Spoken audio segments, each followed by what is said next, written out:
আমরা বর্তমান ভারত সরকারের কাছে আবেদন 2025 এগুলো হচ্ছে তো 2025 এবং 26 সালে ভারতবর্ষের রাষ্ট্রপতি এবং ভারতবর্ষের প্রধানমন্ত্রীর কাছে আমাদের আবেদন বিশ্ব নেতা নেতাজিকে ফিরিয়ে আনা হোক।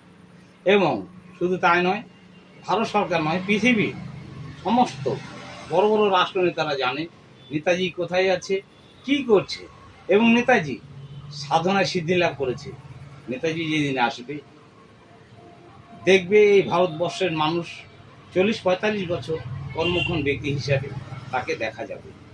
আমরা চাই বিশ্বনেতা নেতাজি কোথায় আছে তা সত্য উন্মোচন হোক সন্তান দলের পক্ষ থেকে এবং দক্ষিণ দিনাজপুরের পক্ষ থেকে। শুধু দক্ষিণ দিনাজপুর নয়, আমাদের নাগরাকাটা ধাম এবং আমাদের নেতাজি সুভাষচন্দ্র বসু যতগুলো ধাম রয়েছে সম্পূর্ণ ধামের পক্ষ থেকে আমরা এটাই আবেদন করি নেতাজিকে ফিরে আনা হোক। বর্তমান 2024 2025 এবং 26 সালের প্রধানমন্ত্রীদের কাছে, রাষ্ট্রপতির কাছে আমাদের আবেদন নেতাজিকে দ্রুত ফিরিয়ে আনা হোক এবং তাকে তার যে প্রাপ্য তাকে ফিরিয়ে দেওয়া হোক। এটি আমাদের আবেদন। আমরা কিছু চাই না, আমরা সন্তান, পৃথিবীর সন্তান।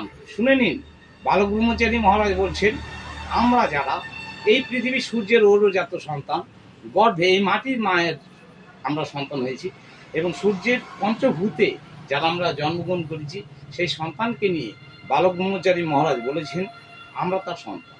সেই হিসাবে আমরা সবাই কিন্তু সন্তান।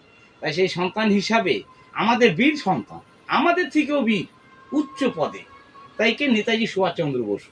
তার কথা ঠাকুর বালক ব্রহ্মচারী মহারাজ বলেছেন। আমরা চাই নেতাজি ফিরে আসুক এবং বেদের যুগ ঠাকুর যেটা বলেছেন, ঠাকুরের কথায় কাজ হবে।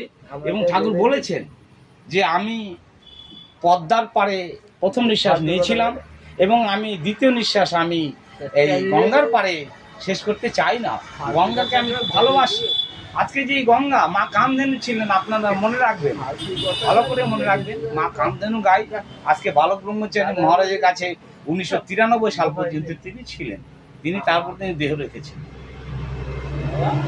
সেই রামনারায়ণ নাম।